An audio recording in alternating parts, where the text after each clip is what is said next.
ಸಕ್ಕರೆ ನಾಡು ಮಂಡ್ಯದಲ್ಲಿ ಕಳೆದ ವರ್ಷವೇ ಶುರುವಾಗಿತ್ತು ಧ್ವಜ ದಂಗಲ್.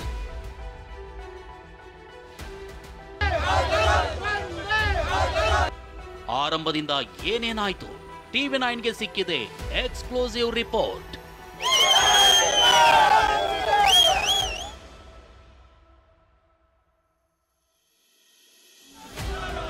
ಮಂಡ್ಯ ಜಿಲ್ಲೆಯ ಕೆರಗೋಡು ಗ್ರಾಮ. ಇದೇ ಗ್ರಾಮದಲ್ಲಿ ಎದ್ದಿರೋ ಧ್ವಜ ದಂಗಲ್ ಕ್ಷಣ ಕ್ಷಣಕ್ಕೂ ತಿರುವು ಪಡೆದುಕೊಳ್ತಿದೆ. ಗ್ರಾಮ ಪಂಚಾಯಿತಿ ಅನುಮತಿ, ಗ್ರಾಮಸ್ಥರ ನಡೆ ಹಾಗೂ ಸರ್ಕಾರದ ಒಂದೊಂದು ಹೇಳಿಕೆಗಳು ತಾಳೆಯಾಗ್ತಿಲ್ಲ. ಇದೇ ಈಗ ಧ್ವಜ ಸಮರಕ್ಕೆ ಕಾರಣವಾಗಿದೆ. ಇದಕ್ಕೆಲ್ಲ ಕಾರಣವಾಗಿರೋ ನಡಾವಳಿಯಲ್ಲಿ ಅಸಲಿಗಿರೋದೇನು? ಟಿವಿ 9ಗೆ ನಡಾವಳಿ ಪತ್ರ ಲಭ್ಯವಾಗಿದ್ದು ಆ ಸ್ಪಷ್ಟ ಮಾಹಿತಿಯನ್ನ ತೋರಿಸ್ತೀವಿ ನೋಡಿ. ಕಳೆದ ನವೆಂಬರ್ 27ರಂದು ಗ್ರಾಮ ಪಂಚಾಯಿತಿಗೆ ಅರ್ಜಿ ಸಲ್ಲಿಸಲಾಗಿತ್ತು. ಗ್ರಾಮ ಪಂಚಾಯಿತಿಗೆ ಶ್ರೀ ಗೌರಿಶಂಕರ್ ಸೇವಾ ಟ್ರಸ್ಟ್ ಅರ್ಜಿ ಸಲ್ಲಿಸಿತ್ತು. ಹಳೆ ಧ್ವಜಸ್ತಂಭದ ಜಾಗದಲ್ಲಿ ಹೊಸ ಧ್ವಜಸ್ತಂಭ ನಿರ್ಮಾಣ ಮಾಡ್ತೀವಿ ಅಂದಿತ್ತು. ಆದರೆ ಯಾವ ಬಾವುಟ ಹಾರಿಸ್ತೀವಿ ಅಂತ ಟ್ರಸ್ಟ್ ಹೇಳಿರಲಿಲ್ಲ. ಡಿಸೆಂಬರ್ 29ರಂದು ನಡೆದ ಸಾಮಾನ್ಯ ಸಭೆಯಲ್ಲಿ ಈ ಬಗ್ಗೆ ಚರ್ಚೆ ಆಯಿತು.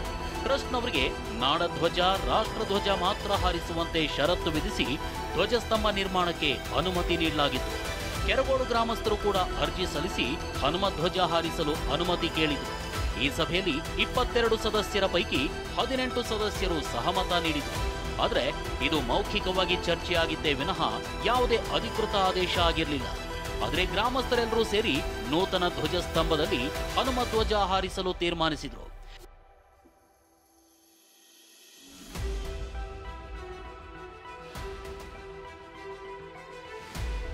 ಧ್ವಜಸ್ತಂಭ ನಿರ್ಮಾಣದ ಬಳಿಕ ಕೆರಗೋಡುನಲ್ಲಿ ಧ್ವಜಾರೋಹಣವೂ ನಡೆದಿತ್ತು. ಇದಾದ ಮೇಲೆ ಅಸಲಿ ವಿವಾದ ಶುರುವಾಯಿತು. ರಾಮಲಲ್ಲಾ ಪ್ರತಿಷ್ಠಾಪನೆ ದಿನ ಹನುಮಧ್ವಜವನ್ನ ಹಾರಿಸಲಾಗಿತ್ತು. ಹನುಮಧ್ವಜ ಹಾರಿಸ್ತಾ ಇದ್ದಂತೆ ಪಂಚಾಯಿತಿಗೆ ತಕರಾರು ಅರ್ಜಿ ಸಲ್ಲಿಸಿದ್ರು. ಆನಂತರ ಮತ್ತೆ ಸಾಮಾನ್ಯ ಸಭೆ ಕರೆದು ಗ್ರಾಮ ಪಂಚಾಯಿತಿ ಅಧಿಕಾರಿಗಳು ನಡಾವಳಿ ರಚಿಸಿದ್ರು. ಇದಕ್ಕೆ ಆಕ್ಷೇಪ ವ್ಯಕ್ತಪಡಿಸಿದ್ದ ಪಿಡಿಒ ಗ್ರಾಮ ಪಂಚಾಯಿತಿಗೆ ಯಾವುದೇ ಬಾವುಟ ಹಾರಾಟಕ್ಕೆ ಅನುಮತಿ ನೀಡಲು ಅಧಿಕಾರ ಇಲ್ಲ ಅಂದಿದ್ರು.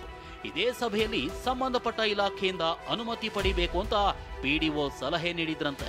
ಗ್ರಾಮ ಪಂಚಾಯಿತಿ ಗೌರಿಶಂಕರ ಟ್ರಸ್ಟ್ಗೆ ದಿನಾಂಕ 19 ಜನವರಿಯಂದು ನೀಡಿದ್ದ ಅನುಮತಿ ಬಗ್ಗೆನೂ ಪಿಡಿಒ ತಕರಾರೆತ್ತಿದ್ರು. ಟ್ರಸ್ಟ್ನಿಂದ ಷರತ್ತು ಉಲ್ಲಂಘನೆಯಾಗಿದೆ ಅಂತ ಹೇಳಿದ್ರು. ಹೀಗಂದಿದ್ದ ಪಿಡಿಒ ಅನುಮತಿ ಪತ್ರ ರದ್ದು ಮಾಡಬೇಕು ಅಂತ ತಿಳಿಸಿದ್ರು. ಇದಾದ ನಂತರವೇ ಅಧಿಕಾರಿಗಳು ಗ್ರಾಮಕ್ಕಾಗಮಿಸಿ ಹನುಮಧ್ವಜ ತೆರವುಗೊಳಿಸಿದ್ರು. ಆಗ ವಿವಾದ ಮತ್ತಷ್ಟು ತೀವ್ರ ಸ್ವರೂಪ ಪಡೆದು ಸಂಘರ್ಷಕ್ಕೆ ಕಾರಣವಾಗಿತ್ತು.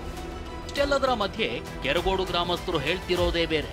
ಇವ್ರು ಹೇಳ್ತಾ ಇದ್ದಾರಲ್ಲ ಮಾಧ್ಯಮದಲ್ಲಿ, ಶಾಸಕರು ಮತ್ತೆ ಉಸ್ತುವಾರಿ ಮಂತ್ರಿ, ಇದೆಲ್ಲ ಶುದ್ಧ ಸುಳ್ಳು. ನಮ್ಮ ಉದ್ದೇಶ ಇದ್ದದ್ದು ಹನುಮಧ್ವಜ ಹಾಕಲೇಬೇಕು ಅಂತ ಉದ್ದೇಶದಿಂದ ಮಾಡಿದಂಥ ಧ್ವಜ ನಿರ್ಮಾಣ ಇದು ಯಾವುದೇ ರೀತಿಯ ರಾಷ್ಟ್ರಧ್ವಜ ಹಾಕೋಕೆ ಅದು ಸರ್ಕಾರ ಇದೆ, ಅದನ್ನ ಮಾಡ್ತಾರೆ. ಇದು ಹೇಳ್ತಾ ಇರೋದೆಲ್ಲ ಬರೀ ಸುಳ್ಳು, ಶುದ್ಧ ಸುಳ್ಳು. ಇದು ನಮ್ಮ ಉದ್ದೇಶ ಇದ್ದುದೇ ಹನುಮಧ್ವಜ ಹಾಕ್ಬೇಕು ಅಂತೇಳಿ. ಅದೇನೇ ಇರಲಿ, ಧ್ವಜ ದಂಗಲ್ ಪ್ರಕರಣ ದಿನಕ್ಕೊಂದು ರೂಪ ತಾಳ್ತಿದೆ. ಗ್ರಾಮ ಪಂಚಾಯಿತಿ ಅನುಮತಿ, ಗ್ರಾಮಸ್ಥರ ನಡೆ ಹಾಗೂ ನಾಯಕರ ಮಾತುಗಳು ಒಂದಕ್ಕೊಂದು ತದ್ವಿರುದ್ಧವಾಗಿವೆ. ಇದೇ ಈಗ ಧ್ವಜ ದಂಗಲ್ಗೆ ಸಾಕ್ಷಿಯಾಗಿದೆ. ಪ್ರಶಾಂತ್, ಟಿವಿ 9 ಮಂಡ್ಯ.